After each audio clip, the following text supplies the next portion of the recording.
Bueno, compañeros del Ágora Virtual, sean bienvenidos a la cuarta sesión. Esta vez vamos a hablar sobre el problema de los universales y cómo afectan a nuestra concepción del conocimiento, ¿no? Como trasfondo y fundamento ontológico del conocimiento. Bien, eh, antes de empezar, quisiera delimitar un poco el objetivo de la charla. No pretendo definitivamente convencer a nadie de la respuesta que voy a dar al final. Creo que el principal objetivo es de que si ustedes salen de la charla sabiendo un poco más acerca del problema de los universales, que antes de que entraran a la charla, para mí ya es 1-0. Así que empezamos. Vamos a hacer primero una explicación. Este es el índice. Vamos a hablar de qué son los universales, el aspecto noético, el aspecto lógico del universal. Vamos a ver cómo se plantea el problema del universal desde la antigüedad, las respuestas que se dan en esta estratificación, esta partición un poco arbitraria de la historia de la filosofía, es decir, en la antigüedad con los presocráticos, las típicas respuestas nominalismo, realismo extremo, realismo moderado, la respuesta al problema de los universales en la Edad Media, en la modernidad y en la actualidad. Luego voy a cerrar con una breve conclusión. Bien. La pregunta del millón, ¿qué son los universales? A ver, si nosotros queremos pensar en un objeto particular, si pensamos en algo en particular, yo creo que ninguno de nosotros vamos a tener problemas a la hora de hacerlo, ¿no? Si, por ejemplo, yo les pidiera que ustedes piensen en un gato en particular, yo sé que inmediato ustedes van a obtener la imagen en su mente, ¿no? No van a tener problemas para hacerlo. Por ejemplo, yo de inmediato pienso en este gato en particular que he puesto en la imagen, ¿no? Porque es mi gato, es un gato en particular. Pero si yo por el contrario les pidiera que piensen ya no en un gato en particular, sino en aquello a lo que nos referimos en general con la palabra gato, la pregunta es, ¿en qué pensarían? ¿No? ¿En qué piensan ustedes cuando piensan no en el particular, en un gato en particular, sino en aquello a lo que nos referimos en general con la palabra gato? Y básicamente esta es la respuesta, esta es la pregunta que nos da el punto de partida para responder la pregunta ¿qué es un universal? ¿No? Una de las respuestas más vagas, digamos, que podemos ensayar desde el principio es que es el contrario sencillamente de un particular, pero no es suficiente, ¿no? Entonces, este aspecto no ético de cómo nosotros pensamos en lo que es el contrario de un particular puede ser un buen punto de partida,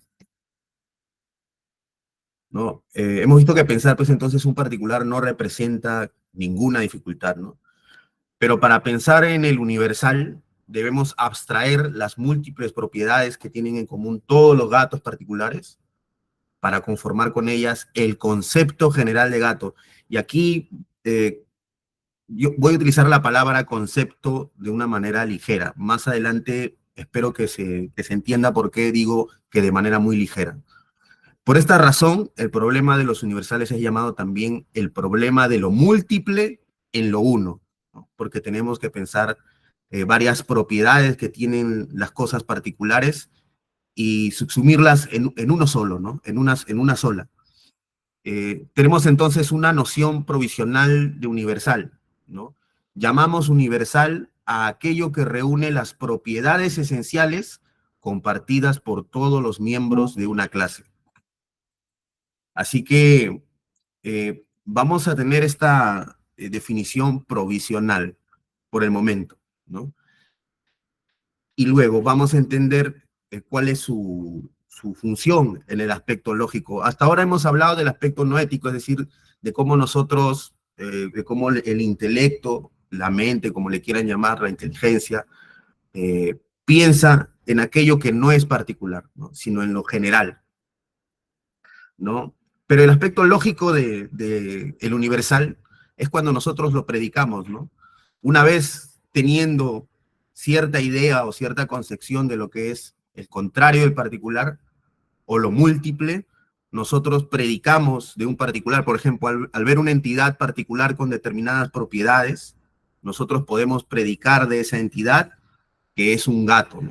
Y de esa forma nosotros lo subsumimos en un género y en una especie, ¿no?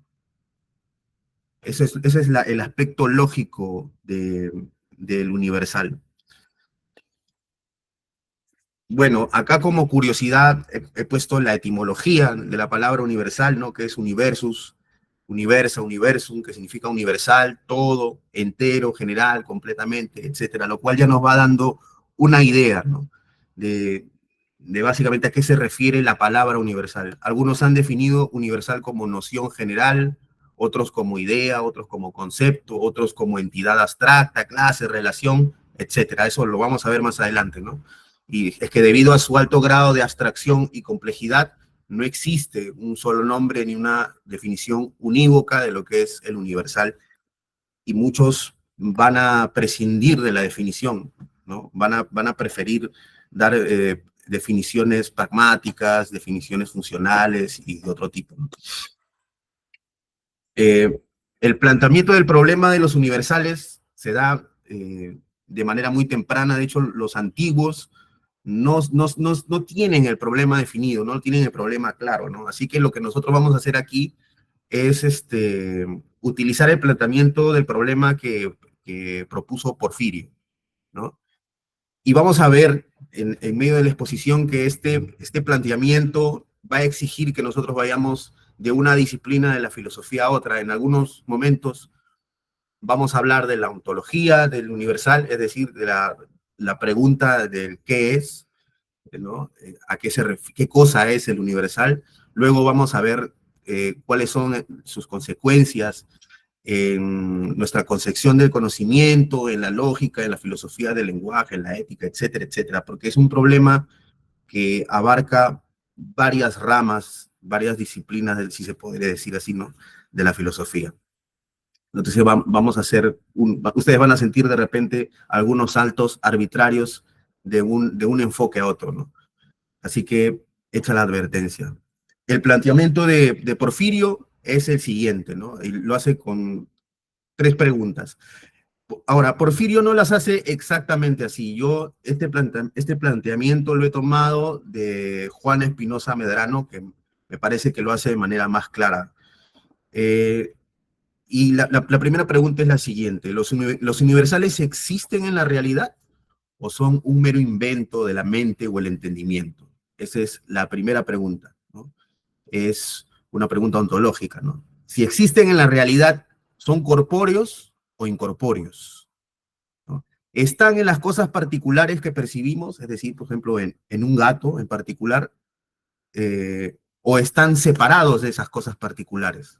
Y básicamente estas tres preguntas que se hace Porfirio en su comentario a las categorías de Aristóteles son el primer planteamiento del problema de los universales. Y a lo largo de la tradición vamos a ver que el trato del problema va a depender, va a estar relacionado en alguna manera a este planteamiento que hizo Porfirio, ¿no? La primera respuesta la dan básicamente los presocráticos. No sé si una respuesta concreta, pero sí una exploración sobre el tema.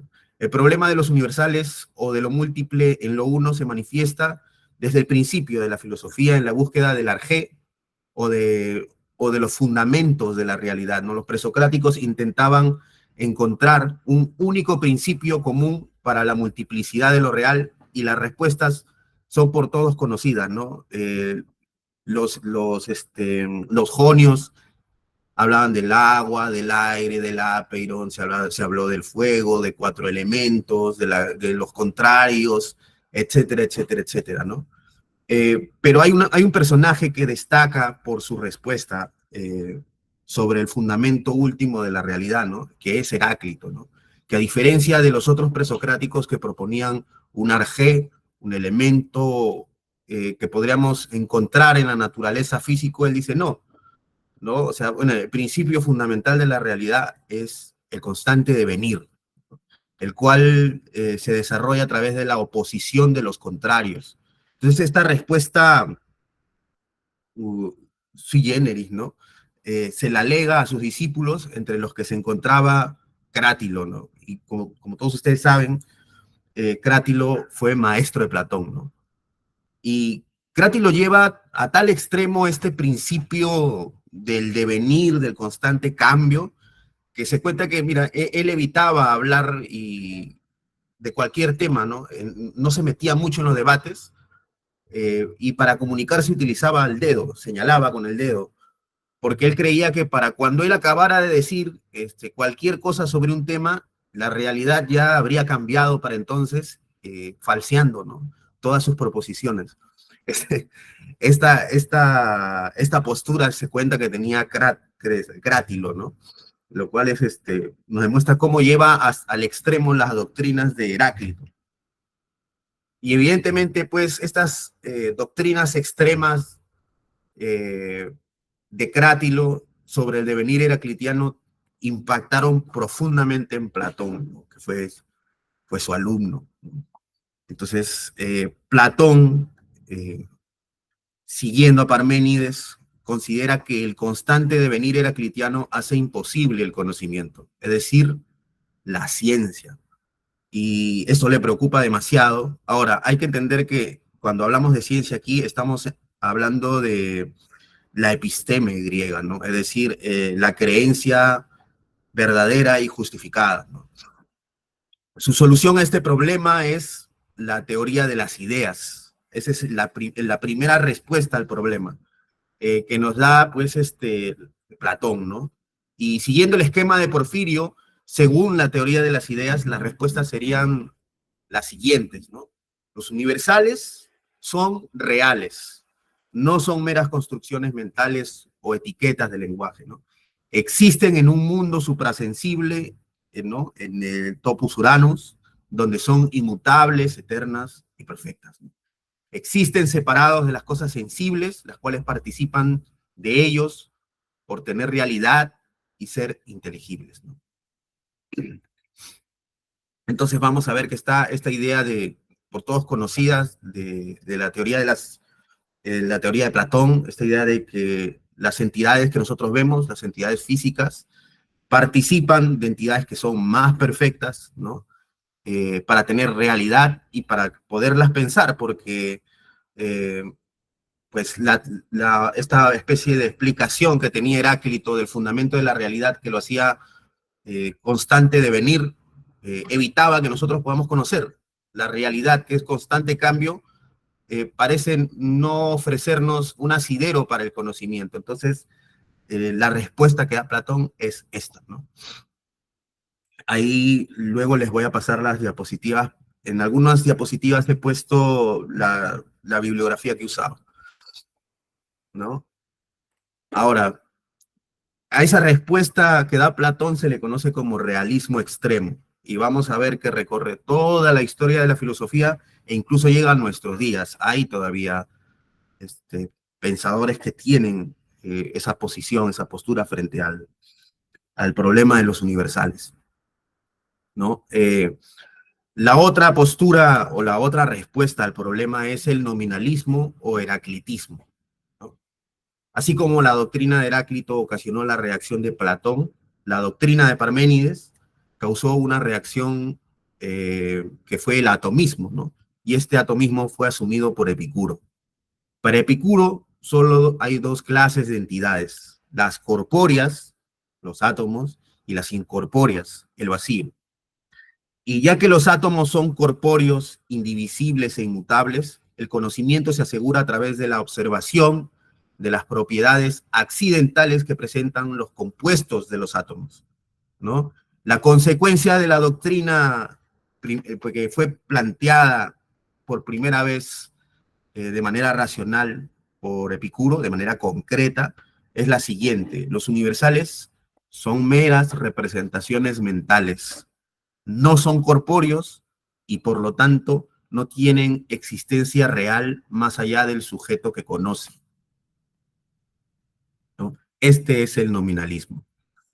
Eh, Como ustedes saben, luego Aristóteles hace una especie de síntesis o una nueva síntesis, porque Platón ya había hecho una síntesis del sistema de Heráclito y Parménides, que como hemos visto desemboca en la teoría de las ideas. De hecho, Platón utiliza esta metáfora de la segunda navegación, ¿no? La primera navegación la habían hecho los físicos, ¿no? Los jónicos, los presocráticos anteriores, y la segunda era la suya, ¿no? Que supuestamente iba a llevar el barco a más profundidad, ¿no? A alta mar, ¿no? Pero sin embargo, Aristóteles encuentra un error en la teoría de Platón, ¿no? ¿Cuál es el error que encuentra? Aristóteles encuentra que la teoría de las ideas conduce a una regresión al infinito, ¿no? Este problema es conocido también como el problema del tercer hombre. El error de la teoría consiste en lo siguiente: si para que haya comunidad entre los hombres particulares, un hombre A, un hombre B, un hombre C, debe haber un hombre ideal, A1 pongámosle, para que haya comunidad entre el hombre particular o entre cada particular y ese hombre ideal A1, debe haber otro hombre ideal y así hasta el infinito, ¿no?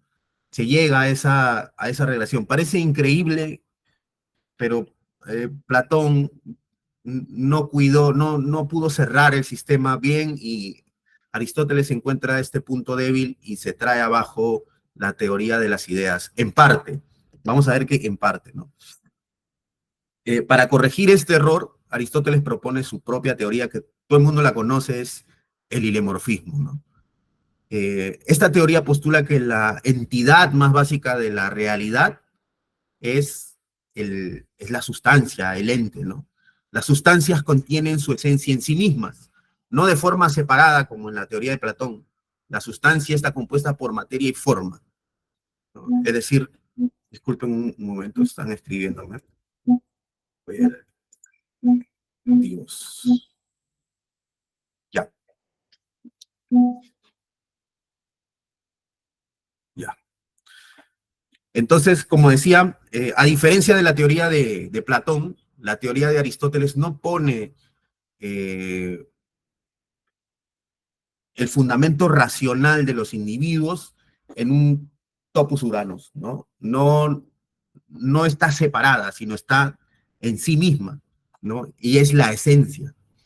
Las entidades tienen esencia, ¿no? Y son compuestos, están compuestos por materia y forma, ¿no? De esta manera, Aristóteles le da la razón a Heráclito, pues como las sustancias tienen materia, ¿no? Y la materia es el ser en potencia de la sustancia, entonces se cumple que hay un principio de movimiento, multiplicidad, como decía Heráclito, ¿no? Todo cambia, etc.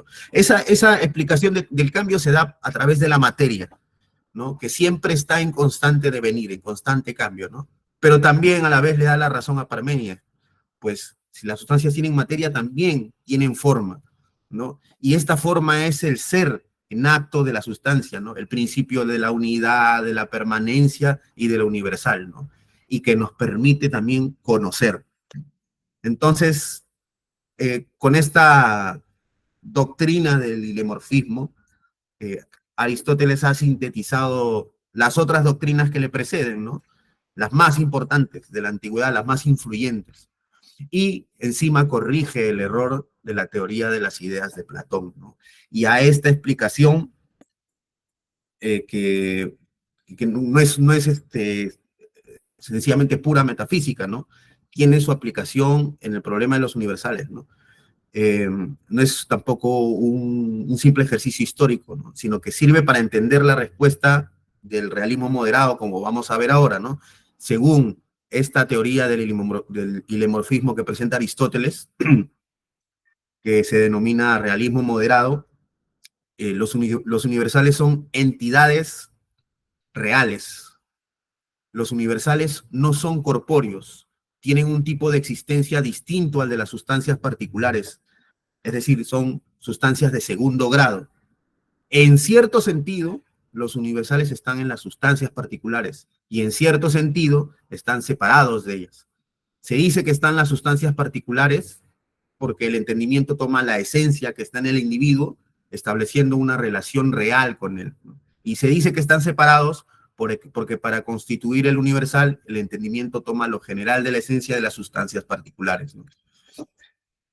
En síntesis, para el realismo moderado, el universal no es solo un concepto que está en la mente, tampoco es un nombre o un signo arbitrario, ¿no? Es cierto que el entendimiento constituye el universal. Para Aristóteles es el alma la que constituye el universal a partir de la esencia de los sujetos particulares, ¿no? Pero esas esencias son reales y están ahí, y el universal solo tiene realidad en tanto que tiene una relación de razón con esos sujetos reales, ¿no? Y con esta respuesta se evita pues que los universales sean un producto puramente psicológico, ¿no? O un nombre arbitrario que designa una similitud aparente, ¿no? Ahora vamos a pasar a las respuestas al problema de los universales dadas en la Edad Media, pero antes quisiera saber si ustedes hasta aquí tienen alguna pregunta, evidentemente relacionada al tema, ¿no? No nos vayamos tan lejos.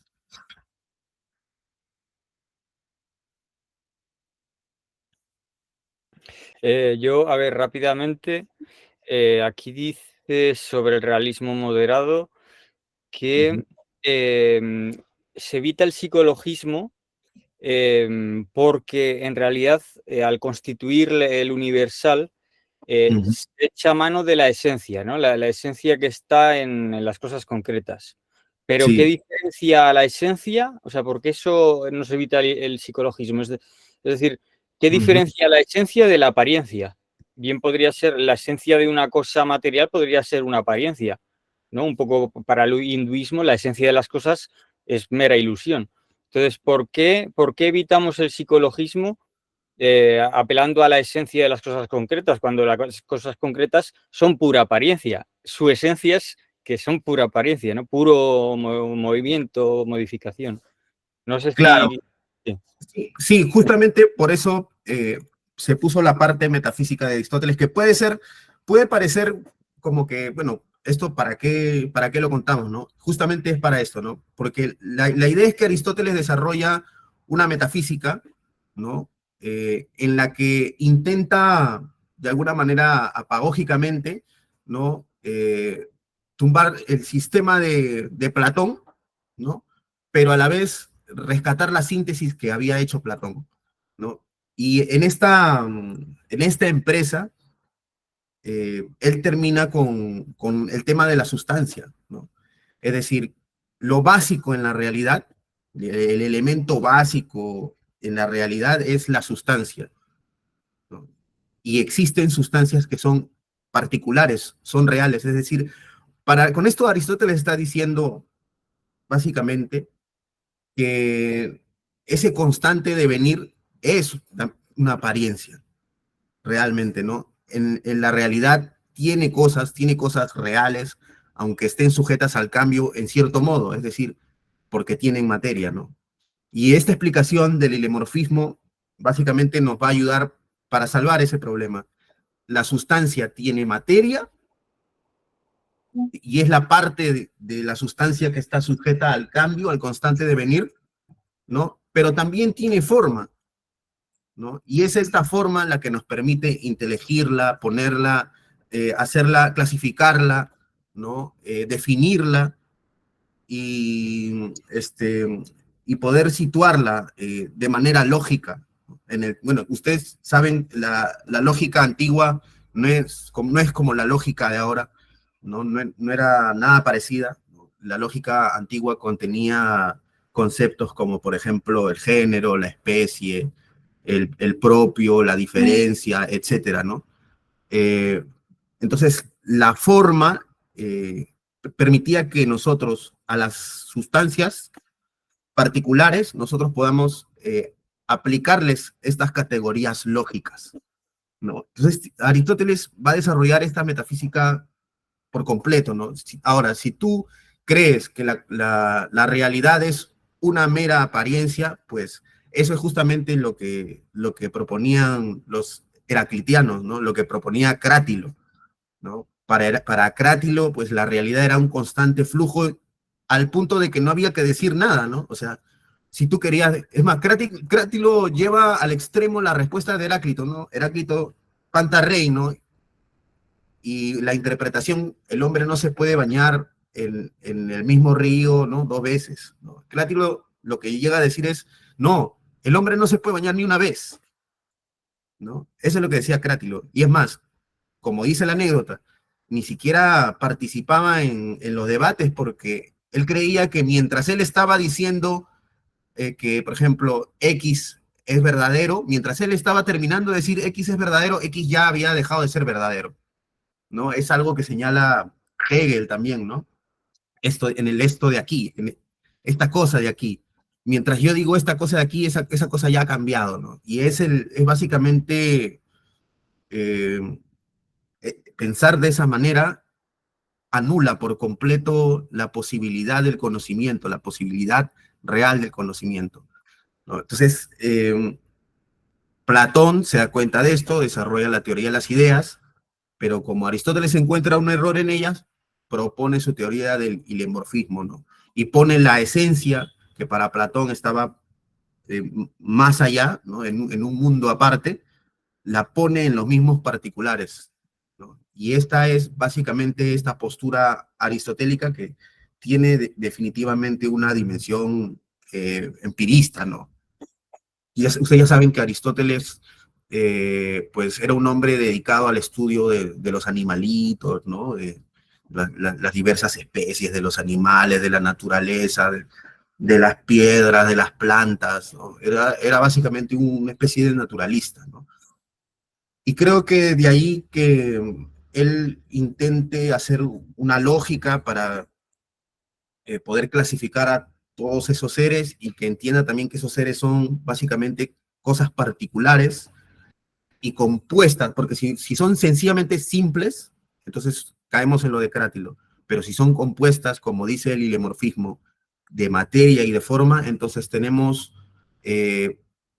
un par de principios para explicar el cambio en los sujetos, pero también su permanencia y la posibilidad de entenderlos lógicamente, de clasificarlos lógicamente, de inteligirlos, ¿no? Así que básicamente esta es la respuesta que da Aristóteles.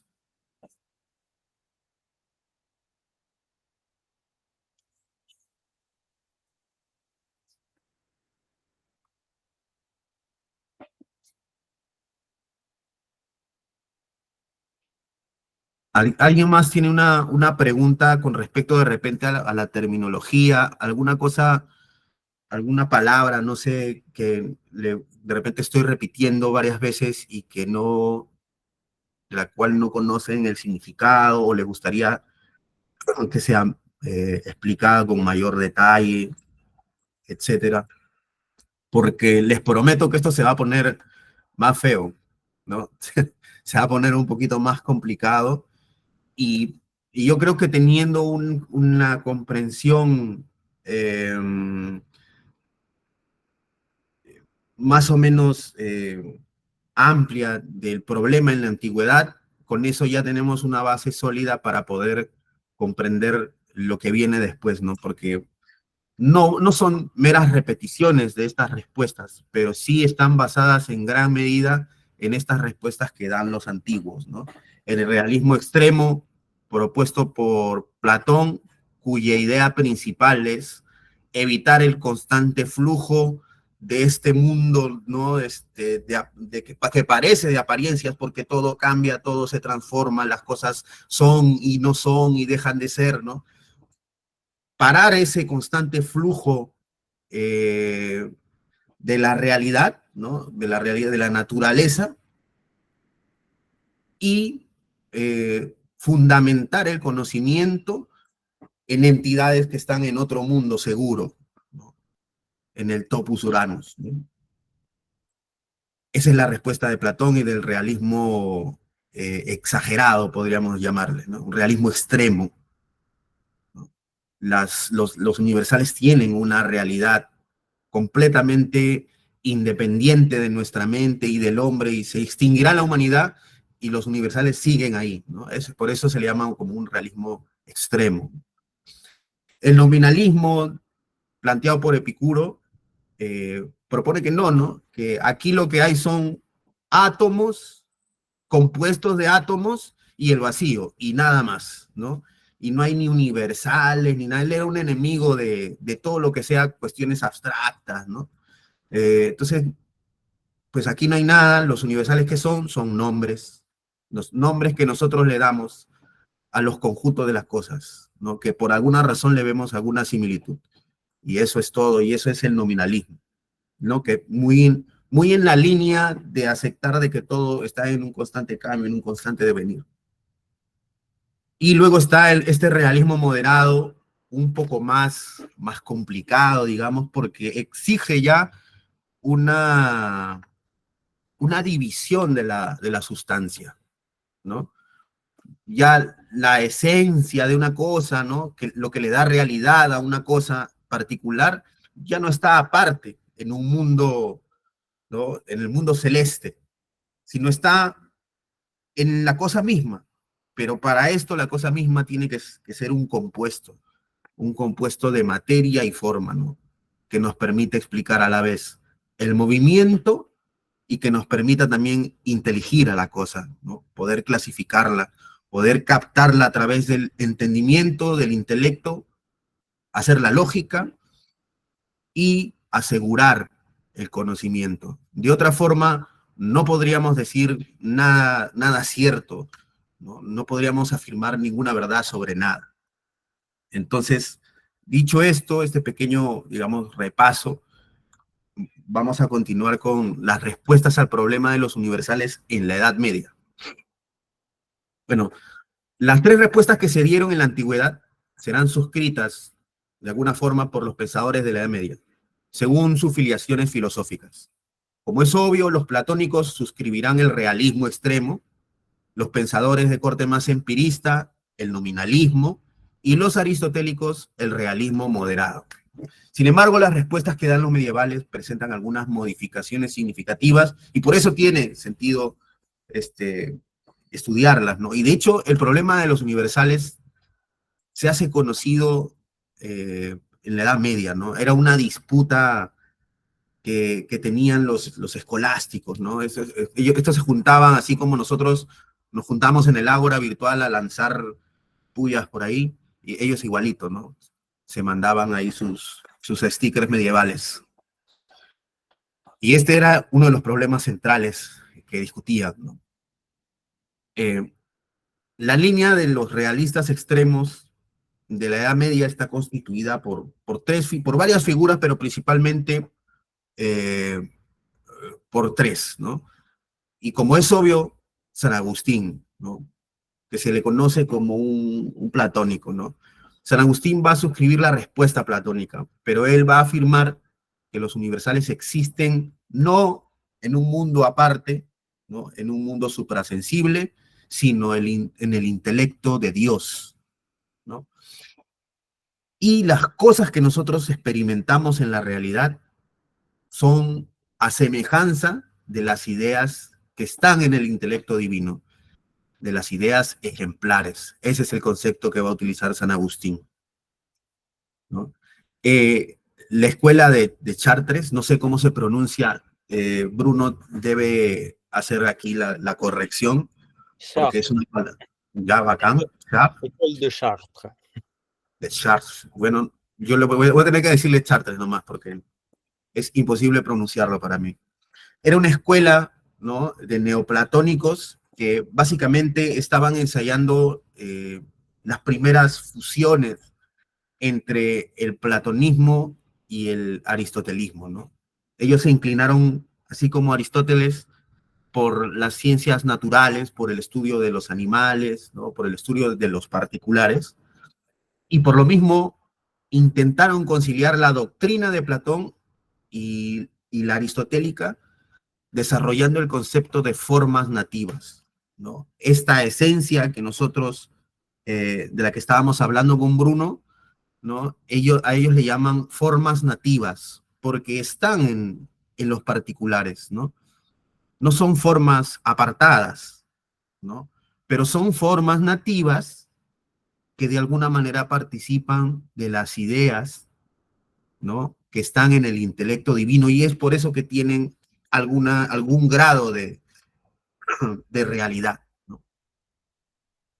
Otra respuesta que se da por esta época, más o menos de esta escuela que estamos hablando, año 1200, 1250, es la de San Buenaventura, ¿no? Fue un neoplatónico también de inclinaciones aristotélicas, ¿no? Que va a decir que las formas inferiores, o sea, las que están, que hay formas inferiores, así como las formas nativas, ¿no? Inferiores con respecto a las superiores, que son las que están en el intelecto divino, ¿no? Y a estas formas inferiores, San Buenaventura las va a llamar razones seminales, ¿no? Y van a ser representaciones, ojo, representaciones de las ideas divinas de Dios en las cosas mismas, ¿no? Estas básicamente van a ser esta es la innovación de los neoplatónicos, ¿no? Cogen el realismo extremo, pero ellos van a decir, no, estas ideas ejemplares, estas ideas arquetípicas, ¿no?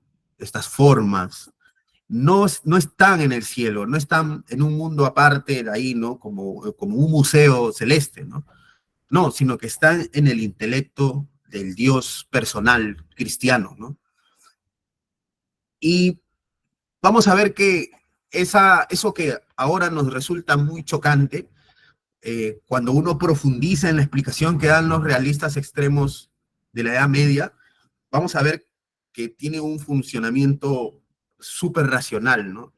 Es una doctrina muy consistente, a diferencia de algunas doctrinas que nosotros podemos aceptar de alguna manera como más naturales, más cercanas, ¿no? Por ser nuestra época, ¿no? La época de las ciencias, etcétera. Pero que no tienen la consistencia que tienen estas doctrinas, la consistencia lógica, ¿no? Y de los que suscriben el realismo extremo platónico, vamos a pasar ahora a los nominalistas de la Edad Media, ¿no?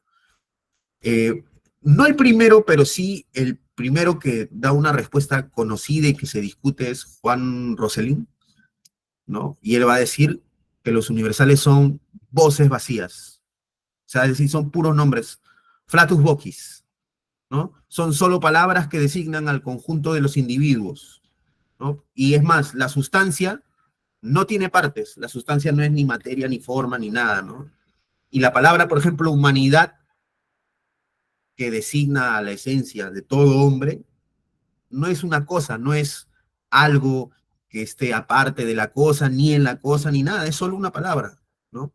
No existe en sí, como especie, nada que podamos llamar humanidad. Es solo una palabra que nosotros atribuimos de manera convencional a un concepto que está en nuestra mente, nada más, ¿no?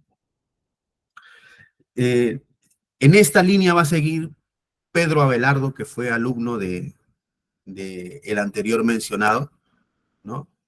Y va a tener una postura igual, ¿no? Extensionalista, ¿no? Y extensionalista porque básicamente va a explicar las cosas por los particulares, ¿no? O sea, de un conjunto no es más que sus individuos, ¿no? Y no hay nada más, ¿no? El género y la especie denotan cosas existentes, sí, pero no universales, sino individuos mismos, conjuntos, clases, colecciones de individuos, ¿no? Es decir, que los universales son solo signos arbitrarios, otra vez, que designan conjuntos nada más. Conjuntos de individuos concretos. El individuo 1, el 2, el 3, el 4, el 5. Es por este tipo de explicación que se le considera como una postura extensionalista. Algunos han llamado a Pedro Abelardo como el primer conceptualista, ¿no? Si ustedes han revisado en algún momento algún trabajo sobre los universales, van a ver que aparte de estas tres posturas que yo he presentado acá, se presenta el conceptualismo también. Pero a mi juicio, someto mi juicio a juicio también, el conceptualismo no es más que otra forma de nominalismo, ¿no? Es este nominalismo extensionalista de Pedro Abelardo y de Ockham, ¿no? Y el más conocido, el que da la respuesta más conocida de los nominalistas, va a ser Ockham, ¿no? Él va a decir, hay dos tipos de términos, ¿no? Los términos de primera y segunda intención. Los primeros designan cosas reales y los segundos designan conceptos de la mente. Es decir, los predicables, ¿no? Los predicables de los que hablaba Aristóteles, el género, la especie, la diferencia, el propio y el accidente, ¿no? Los universales únicamente se dan en la mente y fuera de la mente no puede haber nada universal, ¿no? Porque si hubiera algo que es universal, entonces, por ejemplo, se podría predicar Sócrates de Sócrates, ¿no?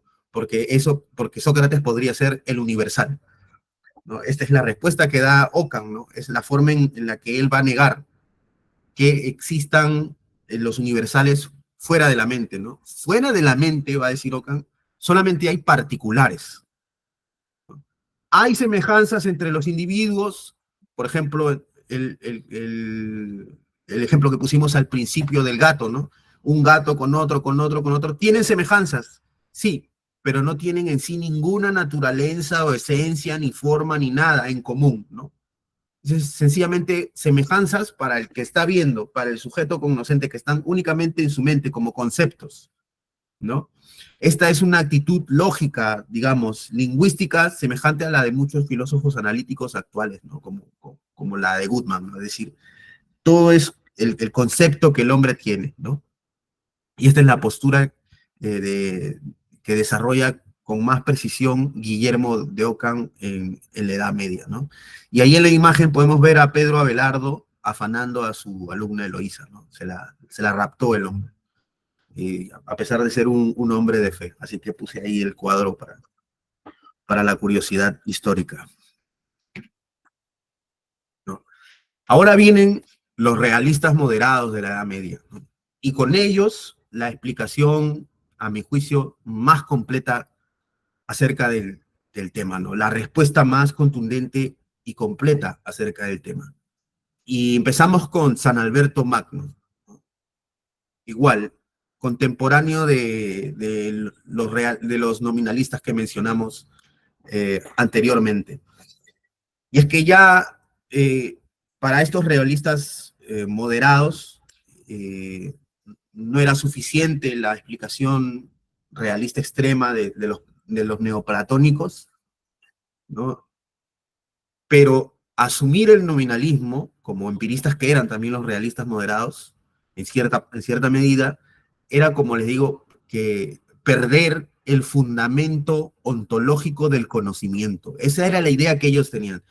Bueno, el nominalismo parece la explicación más saludable, la más sensata, la que se constata por los sentidos, sensu consta. Pero si la suscribimos, hay una consecuencia epistemológica. El conocimiento pierde su fundamento, ¿no? Entonces, los realistas moderados van a coger la doctrina de Aristóteles y la van a desarrollar. Y vamos a ver qué dice San Alberto Magno, ¿no? San Alberto Magno va a decir lo siguiente sobre la definición de los universales, ¿no? Él va a decir, tenemos problemas si queremos definir un universal. ¿Por qué? Porque son conceptos primerísimos y trascendentales, ¿no? Y si son trascendentales, es decir, únicos, ¿no? No tienen género, no tienen un género próximo, ni tienen especie. Ahora, les recuerdo cómo definían los antiguos, ¿no? Una definición real o sustancial, como decían, o esencial, era la siguiente, ¿no? Tú agarrabas algo y encontrabas su género próximo, por ejemplo, hombre, ¿no? Y el género próximo de hombre era animal, ¿no? Y luego, para que no sea cualquier hombre, buscabas una diferencia específica, ¿no? Por ejemplo, racional, ¿no? Entonces, así era como definían los antiguos, ¿no? Género próximo, animal, diferencia específica, racional, ¿no? Pero estos conceptos, un concepto como el universal, es tan primerísimo y tan único que no tiene género próximo ni diferencia específica, ¿no? Es básicamente como la idea de entidad, ¿no? También es difícil definirla porque no tiene género próximo, ¿no? No tiene diferencia específica, ¿no? Entonces, por eso San Alberto Magno va a decir, son indefinibles, ¿no? Podemos hablar de ellos de otra manera, dice, y es a través de modos, es decir, los trascendentales, los términos primerísimos, no pueden ser definidos como si fueran cualquier cosa, ¿no? Sino que se tiene que hablar de sus modalidades, de sus modos, ¿no? Y entonces el universal se puede considerar de tres modos. Uno, en cuanto tal, como naturaleza simple e inmutable, el famoso ante rem, antes de la cosa, ¿no? Y este concepto uno van a ver que se parece muchísimo al de los platónicos, que es la idea en cuanto está en la esencia o el universal, en cuanto está en la mente divina y es anterior a cualquier cosa creada, ¿no? Ante rem, antes de la cosa. El segundo modo en el que se puede considerar el universal es en cuanto existe en esto o en aquello, es decir, en este gato, en aquel gato en particular. Entonces se considera en la cosa, en el particular, puesto en él.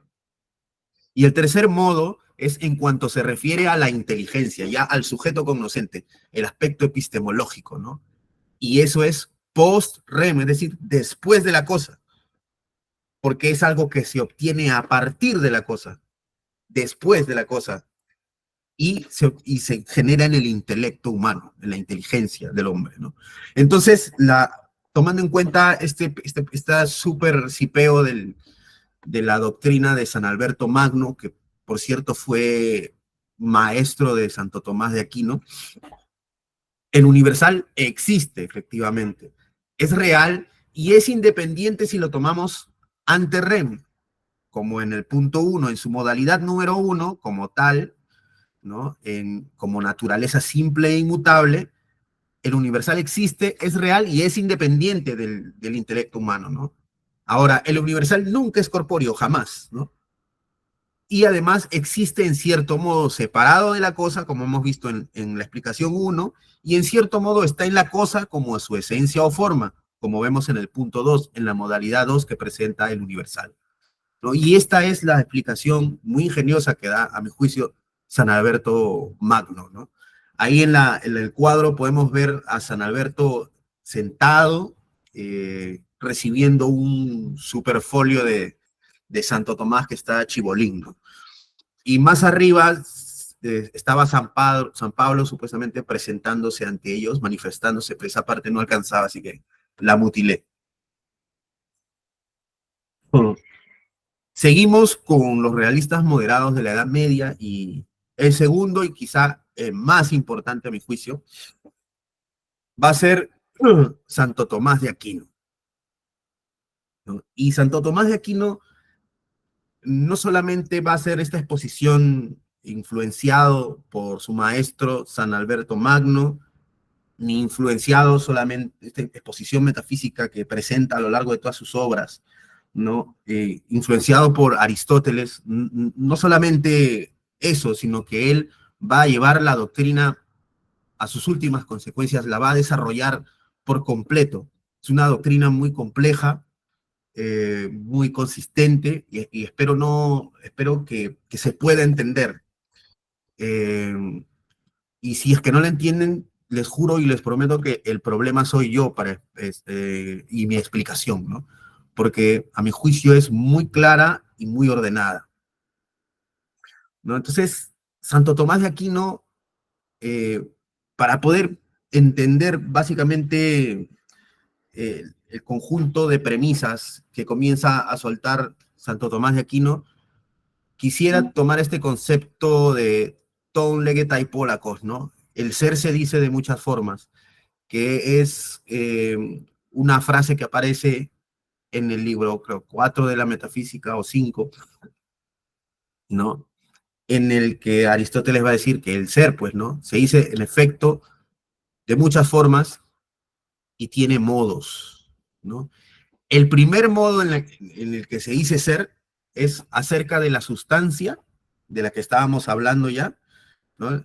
Y sus 10 categorías, los llamados predicamentos. La segunda forma en la que se entiende el ser es el ser como accidente, es decir, no como la sustancia, sino como algo que tiene la sustancia.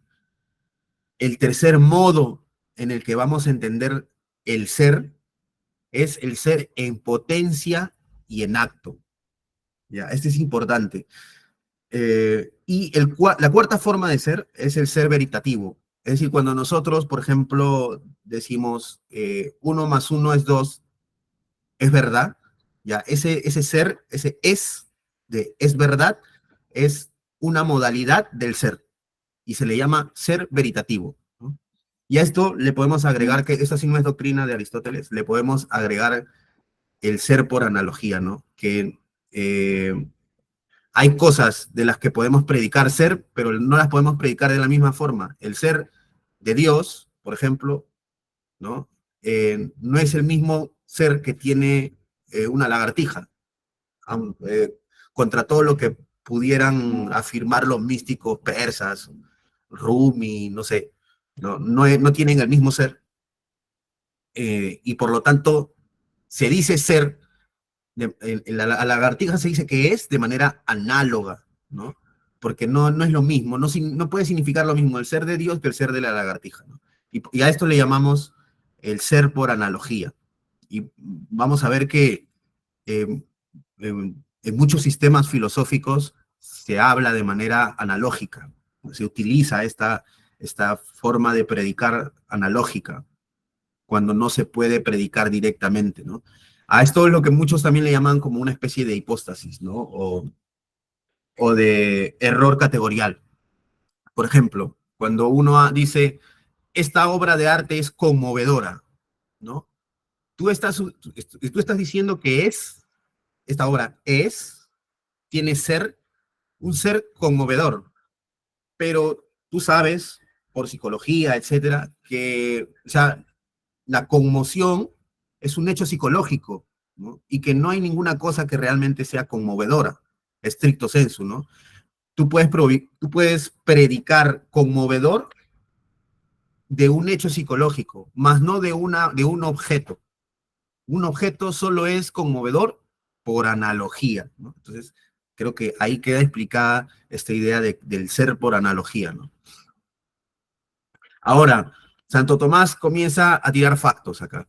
Toda entidad está compuesta por ser y esencia. Esta es, digamos, la revolución metafísica de Santo Tomás de Aquino, ¿no? Si Aristóteles había compuesto a la sustancia de materia y forma, Santo Tomás de Aquino va a decir, no solo se compone la entidad no solo se compone de materia y forma, sino que se compone, antes que eso, de ser y de esencia, ¿no? Hay entidades compuestas de materia y forma, sí, pero también hay entidades que solo tienen forma. ¿Cómo se explica esto, no? Y es que recuerden que Santo Tomás de Aquino está intentando darle explicación también a algunas ideas, algunos conceptos religiosos, ¿no? Y para él, eh, por ejemplo, una entidad que solo tiene forma sería, por ejemplo, un ángel, ¿no? Los ángeles no tienen materia, solo tienen forma. Esa es la explicación. Esta es la clase de entidad que carece de materia, pero que tiene forma. Y para explicar eso, ahora nos parece completamente absurdo, pero para los que tengan curiosidad en profundizar, pueden pues, leer las sumas o pueden leer de ente esentia, del ente y la esencia, y van a ver por puro placer lógico cómo estos enunciados que al ser sacados de la explicación completa resultan completamente absurdos, pues toman forma, ¿no? y toman sentido en el sistema. Y es curioso porque esta idea de que hay entidades que solo tienen forma, la toma Leibniz, ¿no? Leibniz está ya en un contexto en el que todo esto para la gente es un puro floro, ¿no? Pura baba, como ahora muchos creen que es, ¿no? Una cosa, una arqueología del saber, ¿no? Eh, pero Leibniz ya se encontraba en ese tipo de contexto, ¿no? No crean que en el siglo XVII, pues, esto estaba ya a toda máquina, ¿no? No, ya estaba decayendo un poco, ¿no? Y él va a tomar la idea de estas entidades que solo tienen forma, ¿no? Para desarrollar su concepto de mónada, ¿no? Del átomo metafísico, ¿no? Y justamente es en este sentido en que cobra funcionamiento dentro del sistema de Santo Tomás, ¿no? Tiene una dimensión explicativa amplia. Entonces, hay entidades compuestas, ¿no? Y están compuestas por ser y esencia, básicamente todas, y hay entidades compuestas de materia y forma y otras entidades que solo tienen forma, ¿no? Ahora, vamos a hablar de lo que es existir, que es un concepto que es, o sea, con el que siempre luchamos, ¿no? Dentro del sistema de Santo Tomás de Aquino, la existencia es la condición que tiene una entidad, que recuerden, toda entidad está compuesta por dos cosas, su ser y su esencia, ¿no? El existir es cuando la parte suya, que es su ser, ¿no? Actúa sobre su esencia, sobre su humanidad, por ejemplo, en el caso del hombre, y hace que sea, ¿no? Que pase de la potencia al acto, que se haga acto, que se actualice, ¿no? Y este es el concepto de existencia, de existir, que da Santo Tomás de Aquino. Y para eso, evidentemente, para que todo esto funcione, tenemos que aceptar de que la entidad está compuesta por ser y esencia, ¿no? Si no, no se puede explicar cómo una cosa exista, ¿no? O como una cosa sea sin existir también, ¿no? Entonces, básicamente, la explicación de existencia es esta, ¿no? La esencia de las entidades, acá vamos a encontrar el concepto de esencia, la esencia de las entidades también es un compuesto, ¿no? Es decir, las entidades que son compuestas de materia y forma tienen una esencia y esa esencia también es un compuesto de materia y forma, ¿no? Pero no de cualquier materia, como vamos a ver luego, ¿no? Santo Tomás va a decir luego que dice, hay dos tipos de entidades, esto según el intelecto humano, ¿no? Hay entidades de primer grado que existen con independencia del intelecto humano y son los particulares. Recuerdan lo que dice de Ockham, ¿no?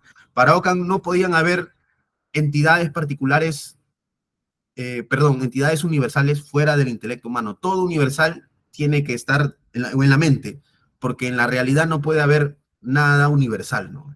Fuera de la mente solo existen particulares, lo que decía Ockham, pero esto le parece muy sensato a Santo Tomás de Aquino, ¿no? Y va a decir que existen entidades de primer grado que existen con independencia del intelecto humano y son particulares siempre.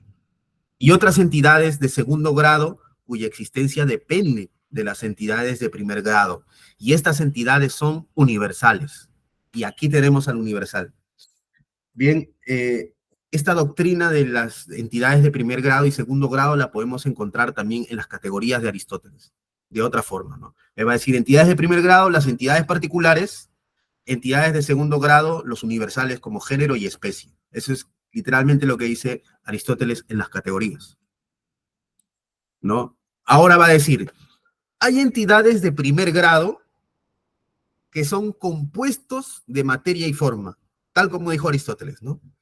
Y cuya esencia es también un compuesto, ¿no?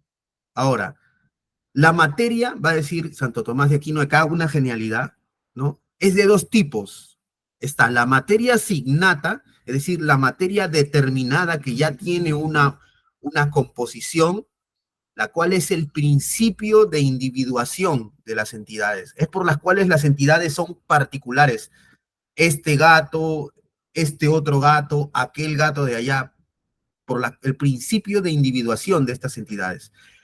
Pero también hay una materia que es la materia común, ¿no? Que va a ser compartida por todos los particulares, y que es el principio de universalidad, también llamado, esta palabra la hemos escuchado muchas veces, materia prima o materia primera. Ahora, la materia de la esencia, ¿no?, es la materia común, ¿no? El intelecto la toma junto con la esencia, esta materia común, para relacionar al individuo con el universal, como estábamos hablando antes en la doctrina de Aristóteles, pero acá lo que hace Tomás de Aquino es como una especie de disección, ¿no? Está abriendo ya el cuerpo y mostrando todos los órganos, ¿no? Y lo va a relacionar, esta parte se relaciona con el intelecto, porque es una materia común. Es decir, materia común, cuando nosotros pensamos en un hombre o en un pie, por ejemplo, pensamos en esta carne y en estos huesos, en un pie particular, ¿no? Pero si pensamos en un pie en general, tiene que haber una materia común, que no sea esta carne y estos huesos, sino carne y huesos en general. Si no, no podemos pensar un pie universal, ¿no? Entonces, esta es una explicación que da Santo Tomás, ¿no? Y va a decir, es de esa materia común del que se compone la entidad en general, que también tiene materia la entidad en general, y esa materia es la materia común, es esto lo que va a tomar el intelecto, ¿no? Para formar el universal, y es esta relación, la relación real que hay entre los individuos particulares y el intelecto humano, que forma el universal, ¿no?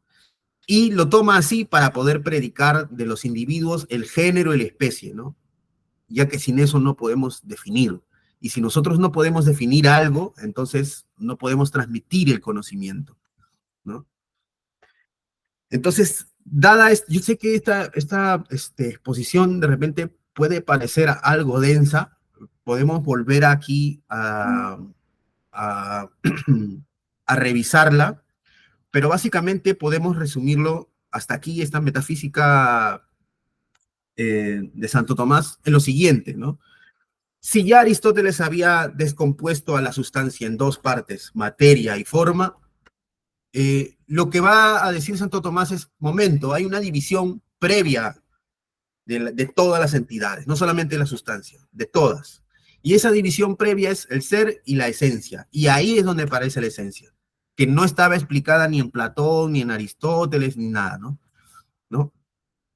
Entonces, como la esencia cumple un rol lógico, es decir, el rol de que nosotros podamos coger cosas particulares del mundo y predicar de ellas universales, estableciendo así el conocimiento humano en general, ¿no? Él va a decir, esta esencia tiene que tener algo que no sea particular. Entonces vamos a decir que la esencia tiene a su vez una composición de materia y de forma. Así como el particular tiene materia y forma, su esencia tiene materia y forma. Y no cualquier materia, sino una materia común a a todos los individuos.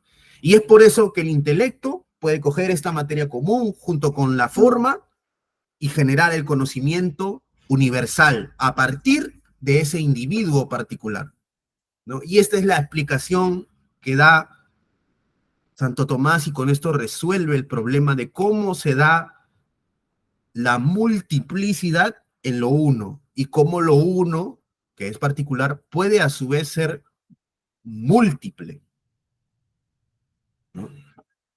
Así es como resuelve Santo Tomás con esta cantidad de terminologías y enunciados metafísicos este problema que había subsistido, ¿no? Del cual ya habían esbozos de solución. A mí me gusta mucho la propuesta de San Alberto Magno, ¿no? Entonces, ¿cómo queda aquí la cuestión, ¿no? Tomando otra vez el esquema de Porfirio. Los universales son entidades reales. Los universales no son corpóreos, son un tipo de entidad distinta al de las entidades particulares, es decir, son entidades de segundo grado, ¿no? Los universales están en el intelecto, sí, pero no absolutamente separados de las entidades particulares, porque como hemos visto con la larga explicación metafísica de Santo Tomás, ¿no? Estos universales dependen de las cosas particulares y tienen con esta una relación de razón a través de sus esencias, de las esencias particulares de las cosas, que como hemos visto también son compuestos de materia y forma, pero de materia común, ¿no? Que nos permite universalizar el particular, ¿no? Entonces, así los universales son entidades de segundo grado, pero existen, no son meros nombres o signos, tampoco son solo conceptos que la mente crea a partir de semejanzas o parecidos entre particulares que en realidad no tienen nada en común, como dicen los nominalistas, y se podría decir que tienen una existencia análoga, ¿no? Porque depende de la existencia de las entidades de primer grado y está fundada en ellas, en lo particular, en lo concreto, ¿no? En la realidad. La propuesta de Santo Tomás, por eso, es un desarrollo de Aristóteles, y en este sentido es mucho más explicativa y precisa porque lleva esa explicación más allá. Ahí tenemos una imagen de Santo Tomás iluminado. Ahora vamos a entrar a la respuesta al problema de los universales en la modernidad, ¿no? Los universales en la modernidad, a primera vista, ¿no? Prima facie, la postura dominante de la modernidad es el nominalismo, en sus diferentes variantes, ¿no? Y yo especulo que esto puede deberse quizá a la influencia del humanismo, ¿no? Del siglo XVI y al desarrollo de las ciencias naturales. Aunque esta puede parecer una generalización apresurada, ¿no? El realismo se puede encontrar sobre todo en la filosofía escolástica, ¿no? En la que la influencia de Tomás de Aquino todavía es fuerte, ¿no? Y en algunos pocos pensadores aislados, como es el caso de Leibniz. Es preciso decir que los nominalismos modernos nacen del seno de la escolástica también, que contó con exponentes muy influyentes, como hemos visto en el capítulo anterior, nominalistas como Occam, Pedro Abelardo, etcétera, ¿no? Roselino. En esta imagen, que pues es una parte de un conocido cuadro, ¿no?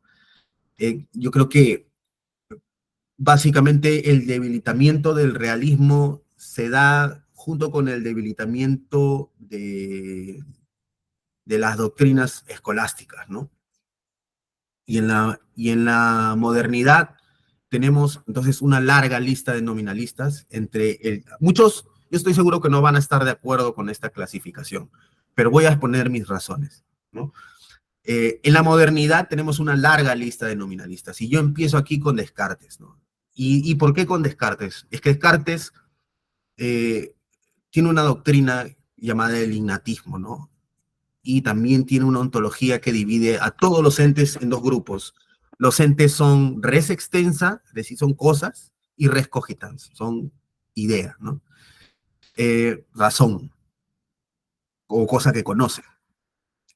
Existen ideas que son innatas, ¿no? Entre ellas están los universales, es decir, los hombres ya vienen por default, de fábrica, venimos con los universales, ¿no? Entonces, por lo tanto, Descartes no puede ser realista, porque si piensas en unos universales que vienen ya innatos en ti, estos no tienen una conexión con las entidades particulares, con el mundo fenoménico, ¿no? Con los entes particulares. Entonces no puede ser un realismo el de Descartes, porque los universales son innatos, no necesitan de la experiencia, ¿no? No requieren de los particulares. Y tampoco Descartes es en un sentido estricto un nominalista ortodoxo, ¿no? Porque las ideas tampoco son meros nombres o signos arbitrarios, sino que nacen con el individuo, ¿no? Entonces yo lo he puesto como un nominalista de corte innatista, ¿no? Ahora tenemos la doctrina de Spinoza, ¿no? Para el cual los universales son simplemente nombres generales que la mente humana utiliza para agrupar y para poder comprender la realidad, ¿no? Pero estos universales para Spinoza no reflejan ninguna realidad objetiva fuera de nuestra capacidad de percepción, ¿no? No, solamente son una especie de explicación o de intento o de, ¿cómo podríamos decirlo?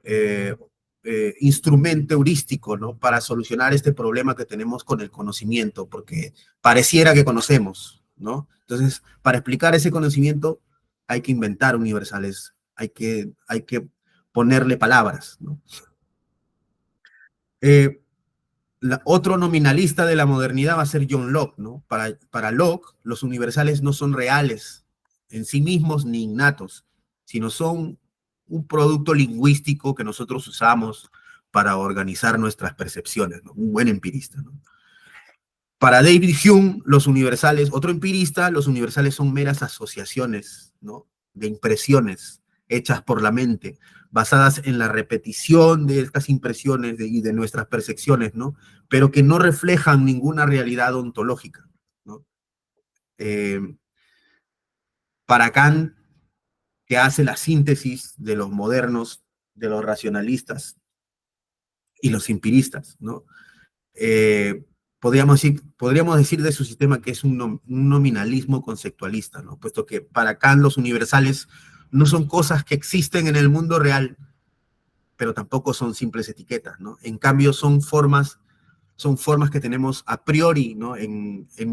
Por ser hombres, tenemos a priori una estructura, ¿no? De conocimiento, digamos, en nuestra mente, y nosotros las utilizamos para dar sentido a la experiencia, ¿no? A nuestra experiencia con el mundo, con el mundo real, con el mundo empírico. Digamos que aquí el que está jugando solo es Leibniz, ¿no? Leibniz va a desarrollar un realismo, pero que no es un realismo ortodoxo, no es el realismo moderado que ya hemos visto, ni el realismo extremo. Leibniz, como comenté, va a desarrollar una monadología, una ontología basada en la idea de sustancias que son solo formas de las que habíamos hablado en Tomás de Aquino, ya se inspira en estas sustancias que son solo formas, que constituyen su propia especie, y va a generar la idea de mónada, ¿no? Entonces va a defender un realismo moderado, Leibniz, moderado sí, pero no aristotélico. Sostuvo que las mónadas contienen en sí mismas las esencias de todas las cosas, ¿no? Y de ellas toma el intelecto lo que tiene de universal, ¿no? De la mónada, el intelecto toma lo universal, y por lo tanto los universales son seguros, son reales, ¿no? No son puros nombres, ni son puros conceptos mentales sin mayor asidero ni relación con la realidad, ¿no? Y pasamos de la modernidad ahora a ver las respuestas contemporáneas al problema de los universales. Y bien, si hemos visto que desde la modernidad eh, hay una reacción ya, ¿no? Contra la metafísica pura, yo les recomiendo que lean el texto llamado Nuevo Sistema de la Naturaleza de Leibniz. Él ahí plantea en pocos párrafos la situación, según él era una persona de mundo, ¿no? Un diplomático, una persona que no solamente hacía filosofía, sino que estaba en todas, ¿no? Y él va a pintar un retrato del ambiente filosófico de su época, en el que la metafísica pura, la metafísica hecha por los antiguos, como él le llama, está ya en decadencia, ¿no? Está en descrédito, y comienza a tomar fuerza la filosofía natural. Entonces, como podemos ver, ¿no? Desde la modernidad ya hay una reacción contra la metafísica pura. Después de las revoluciones burguesas, la metafísica tradicional comienza una etapa de decadencia, ¿no? Ya total, evidente, manifiesta, y poco a poco comienza a desaparecer del centro de las principales discusiones filosóficas. Cuando se habla de filosofía después de la Ilustración, ya nadie está pensando en las respuestas escolásticas, ¿no? Para nada, ¿no? Sobreviven, es cierto, algunos tomistas, ¿no? Sí, pero son marginales. en su propio mundo, ¿no? En el mundo que intenta darle una especie de sustento filosófico, si es que se necesita, lo que lo dudo mucho, a la cristiandad, ¿no? Ya para el siglo XIX comienza a establecerse las principales corrientes positivistas y materialistas, como hemos visto, ¿no? Comte, vemos el Feuerbach, el materialismo de Marx, una gran cantidad de Düring, ¿no? Una gran cantidad de pensadores ligados a las ciencias, ¿no? Que comienzan a promover y atacar ferozmente ya, ¿no? La metafísica, ¿no? La metafísica tradicional, y la atacan, ¿no? Y con esto intentan ellos eliminar este elemento unificador que era la metafísica tradicional, un elemento unificador, una especie de argamasa de las distintas disciplinas filosóficas, entre las cuales todavía contábamos algunas ciencias particulares, ¿no? Ya a inicios del siglo XX, la filosofía, por inercia, ¿no? Va por el mismo camino, impulsada por ese impulso, valga la redundancia, esa fuerza que tuvo el positivismo en el siglo XIX.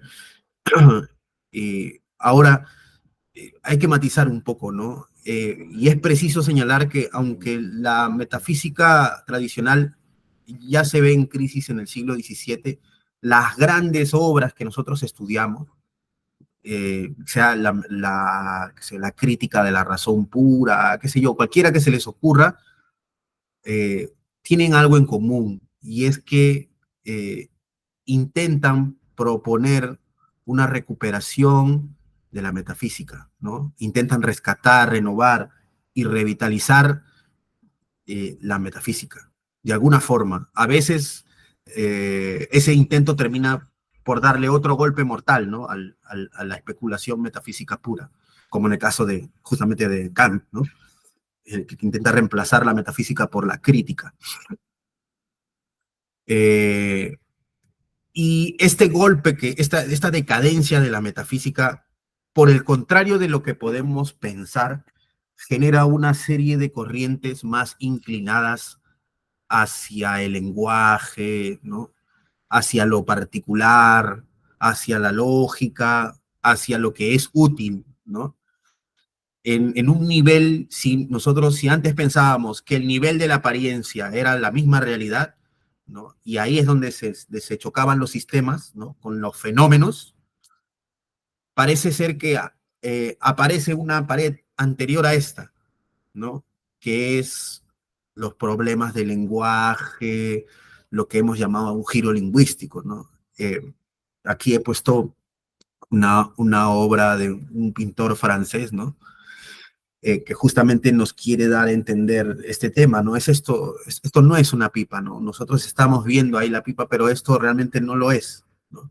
Es un tipo de ese tipo de incredulidad por la penetración de los fenómenos, por las propuestas metafísicas, debe tener alguna explicación histórica y que no la vamos a dar. Recomiendo el libro de Tolmin, eh, el trasfondo de la modernidad, que tiene unas tesis acerca de por qué esto se da.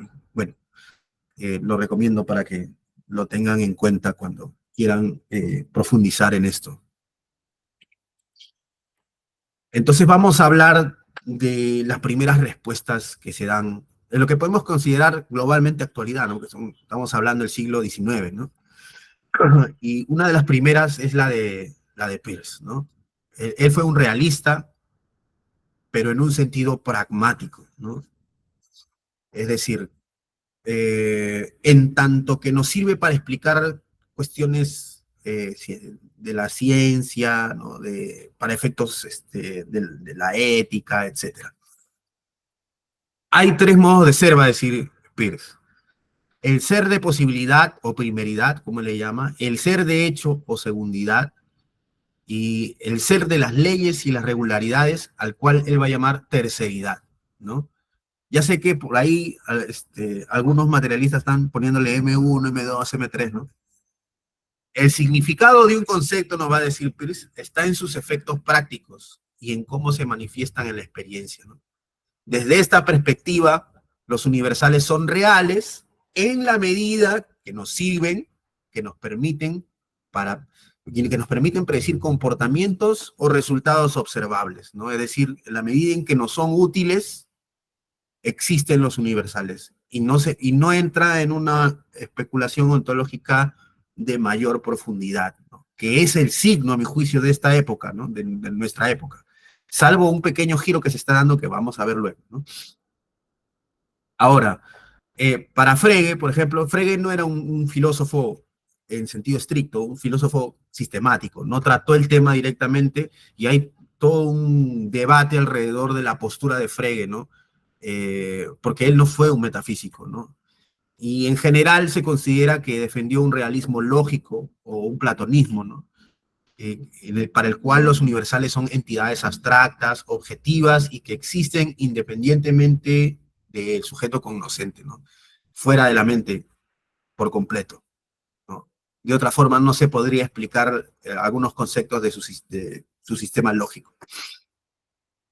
Luego tenemos a Moore, ¿no? Para Moore los universales existen en una realidad objetiva e independiente de nuestra percepción o lenguaje. Según Moore, los universales son entidades, ¿no? Que no dependen de los particulares para existir. Y de esta postura se influencia Russell, que va a decir que los universales, como vengo diciendo desde el principio, son fundamentales para la estructura del conocimiento, para darle un fundamento al conocimiento, sencillamente, ya que permiten explicar cómo es posible que diferentes objetos compartan propiedades comunes. Sin universales no se puede explicar eso, sin que los universales tengan realidad, ¿no? Los universales no dependen de los particulares para existir, sino que los particulares participan de los universales. Vamos a ver que Russell trae esta idea de participación platónica, ¿no? Y también neoplatónica. Sin universales no podríamos hacer afirmaciones sobre propiedades, no podríamos decir el gato es negro, por ejemplo, ¿no? O relaciones entre objetos particulares que luego establecemos a través de las matemáticas. No podríamos sencillamente enunciarlas en lenguaje natural, ni matemáticamente, por último, ¿no? Porque tendríamos que asignarle un número, ponerle un símbolo, ¿no? En este sentido, los universales son imprescindibles para el lenguaje y la lógica, y esta es la postura de Bertrand Russell, básicamente un realismo extremo. Hemos visto que las primeras respuestas que dan los analíticos, a diferencia de la modernidad, va a ser como una especie de reacción, ¿no? Y los primeros filósofos que abordan el tema, casi todos van a ser realistas, ¿no? Aquí viene el problema, aquí comienza el pleito, ¿no? Porque luego, más o menos a la par o un poco después de Russell, vamos a ver que viene Wittgenstein, ¿no? Y Wittgenstein va a ser un nominalista feroz, ¿no? Igual que Ockham, igual que Epicuro, ¿no? Y, por ejemplo, el primer Wittgenstein, el Wittgenstein del Tractatus, que tiene toda una ontología, como ustedes saben, ¿no? Objetos, hechos, y el lenguaje corresponde al mundo, tiene que haber la misma cantidad de entidades que la misma cantidad de nombres, etcétera, etcétera, ¿no? Para este primer Wittgenstein, los universales son abstracciones puramente del lenguaje que nos permiten describir relaciones entre objetos. Entonces hay aquí esta cuestión puramente pragmático-lógica, ¿no? Para explicar la existencia de los universales. Es decir, es sencillamente una especie de instrumento, ¿no? El segundo Wittgenstein nos va a decir que los universales no son más que términos que usamos, ¿no?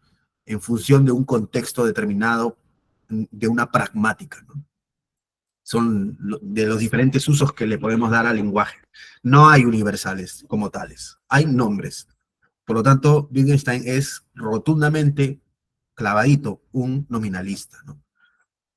Otro es el caso de Carnap, ¿no? Como ustedes saben, Carnap desde el principio recibe una cierta influencia de Wittgenstein y él va a reducir el problema a una elección metodológica. Y esta postura que va a tomar Carnap es la más sincera de todas, a mi juicio. Y es la que pinta de cuerpo entero toda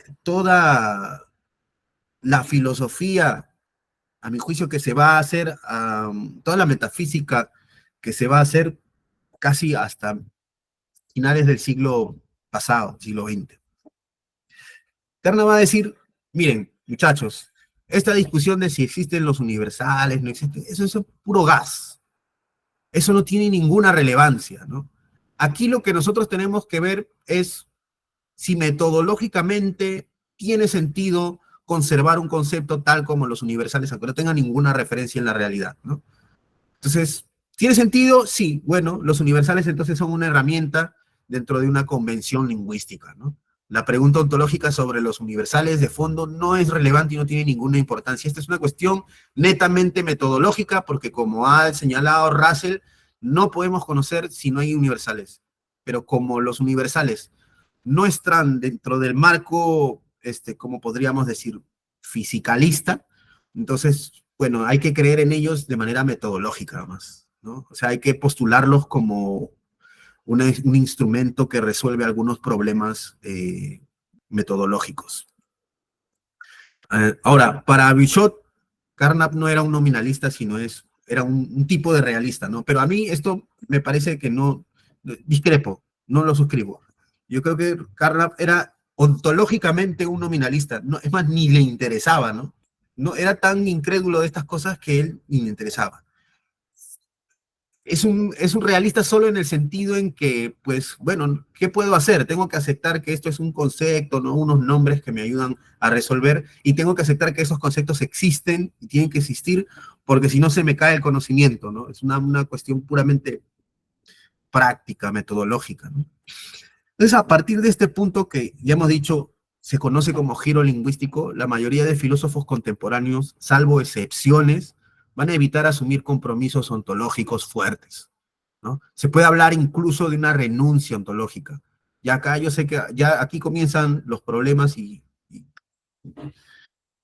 muchos no van a estar de acuerdo, ¿no? Por ejemplo, filósofos como Austin, Strawson, Goodman, Wittgenstein, Carnap van a tender a considerar los universales solamente como construcciones lingüísticas y nada más, ¿no?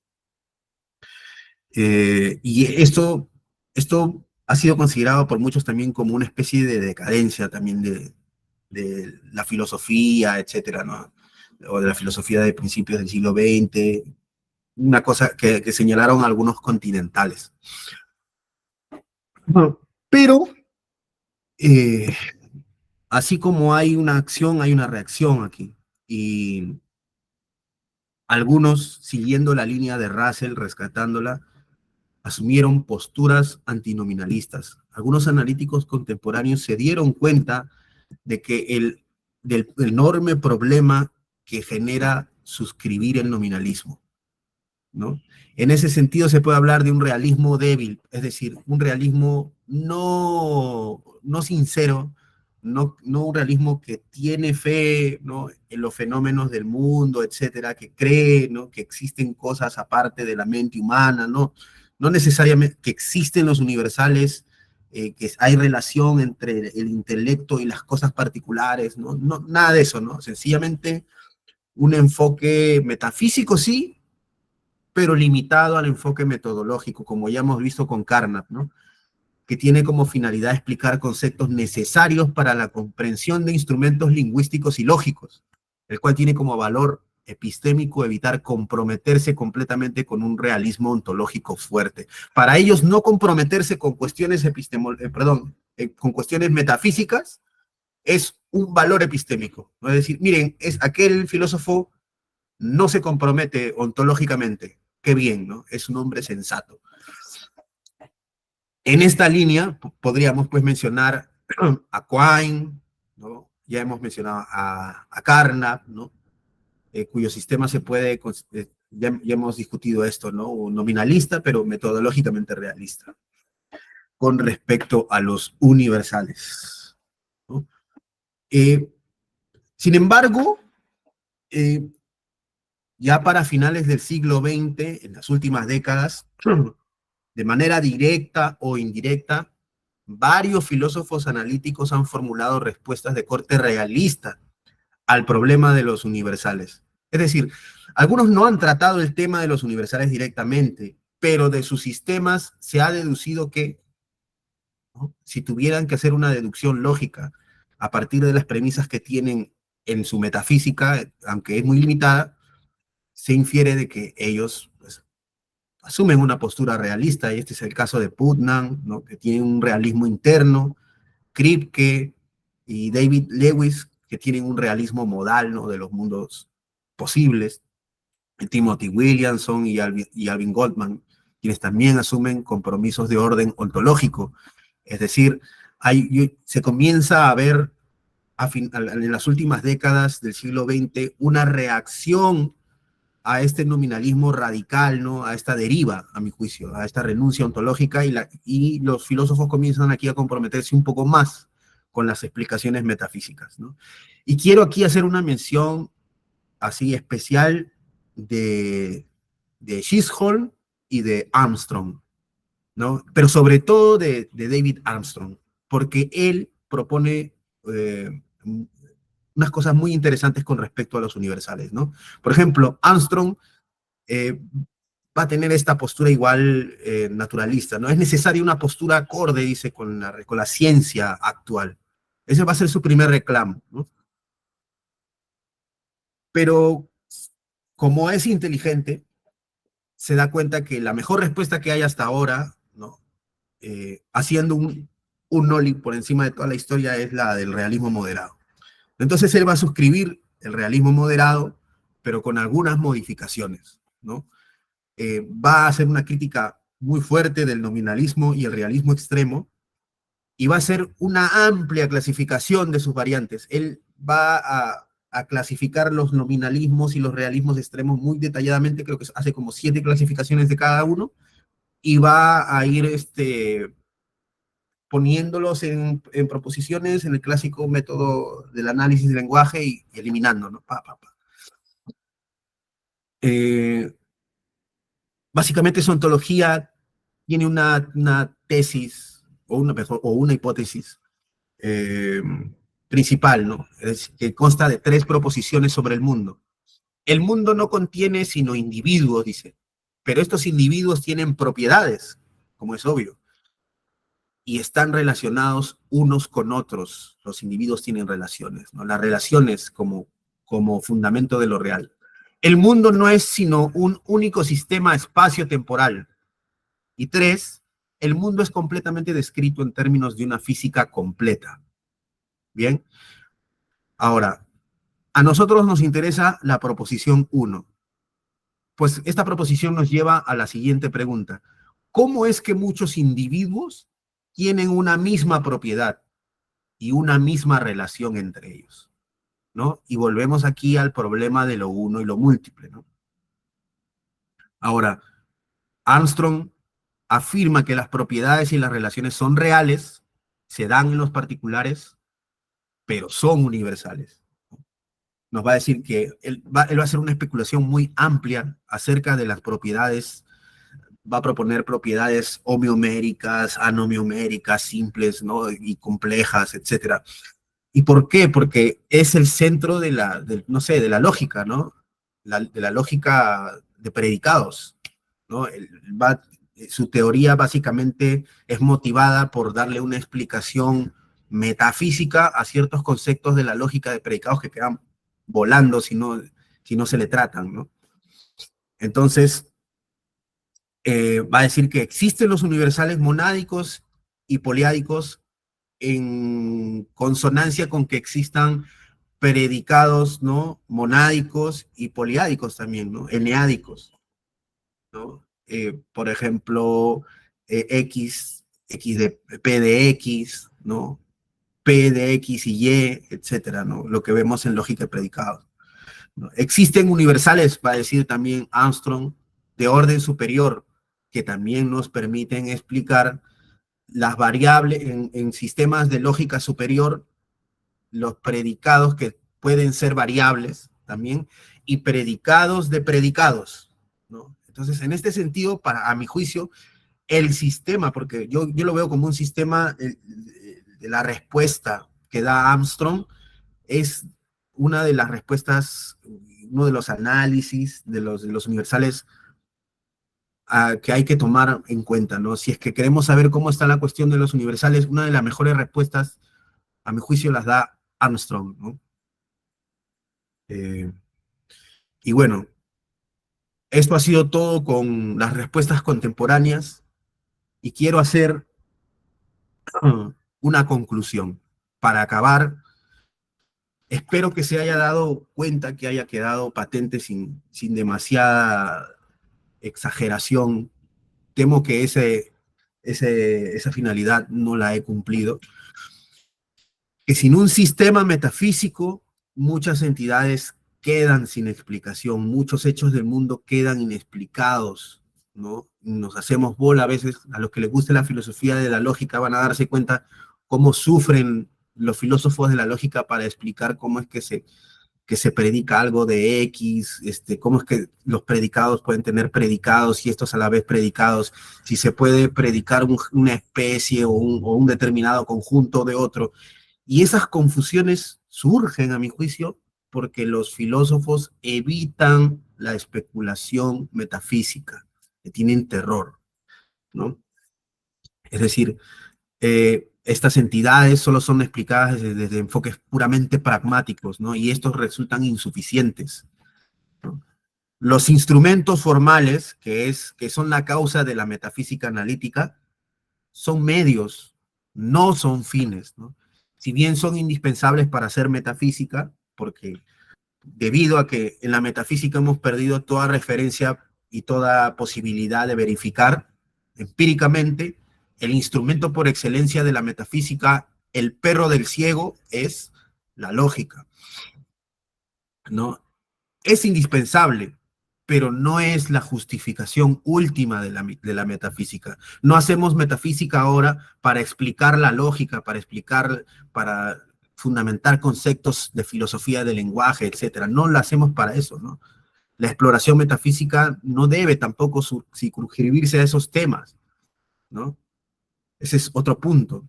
El otro punto que quiero señalar es el rechazo de la metafísica tradicional ha evitado el surgimiento de sistemas metafísicos más comprensivos. Y los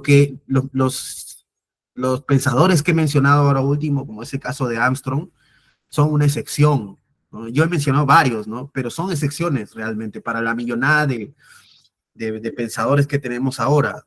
Ellos son luminarias, ¿no? En términos estrictamente pragmáticos, nosotros no necesitamos que el conocimiento sea objetivo y esto tenemos que tomarle mucha atención.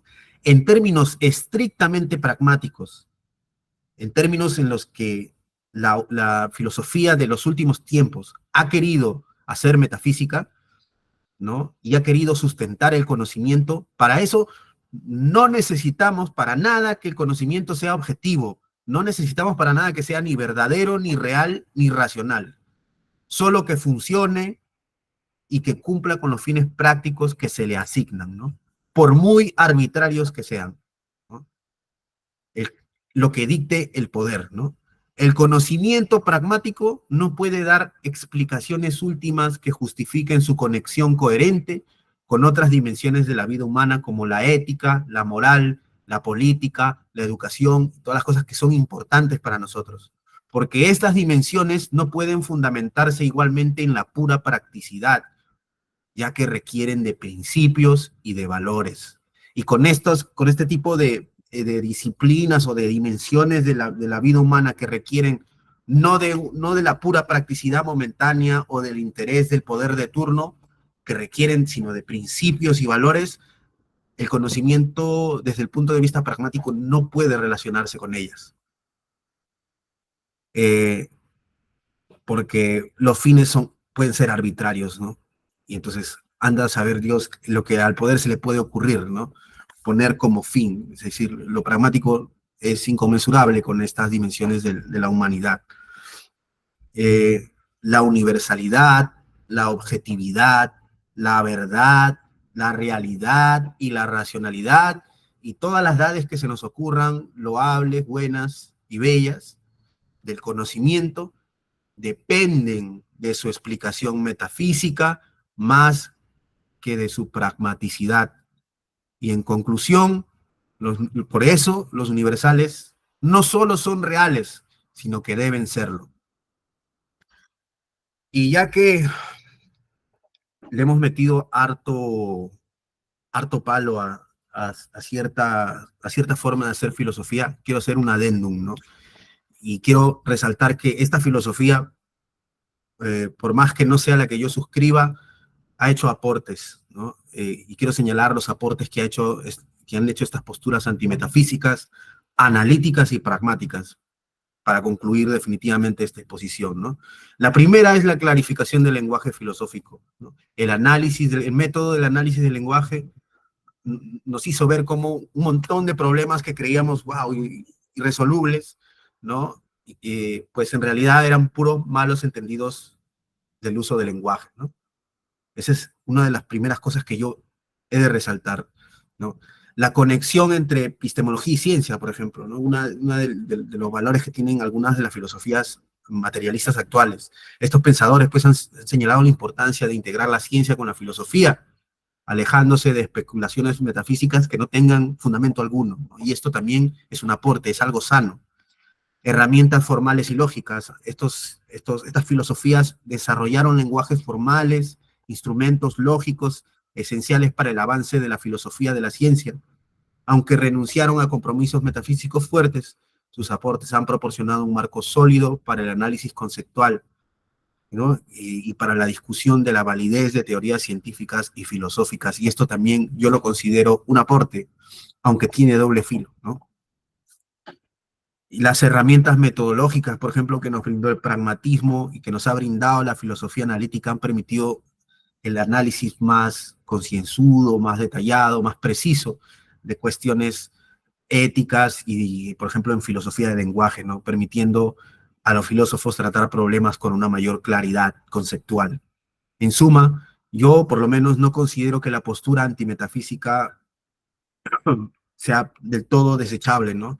La postura antimetafísica logró poner la atención sobre los excesos de la metafísica tradicional, que tenía muchos, ¿no? La filosofía analítica contribuyó enormemente en el desarrollo de los instrumentos formales que permiten hacer filosofía más exacta, y el pragmatismo puso bajo el foco la conexión de la especulación filosófica, ¿no? A que a veces es muy gaseosa, con los aspectos prácticos de la realidad, concretos, y eso es un logro que tienen estas filosofías, ¿no? Todos estos son aportes que yo personalmente considero valiosos y que han cumplido un papel en la filosofía indiscutiblemente, ¿no? Sobre todo en el último siglo, ¿no? Pero, y sin embargo, se mueve, ¿no? He dicho. Eso es todo, amigos.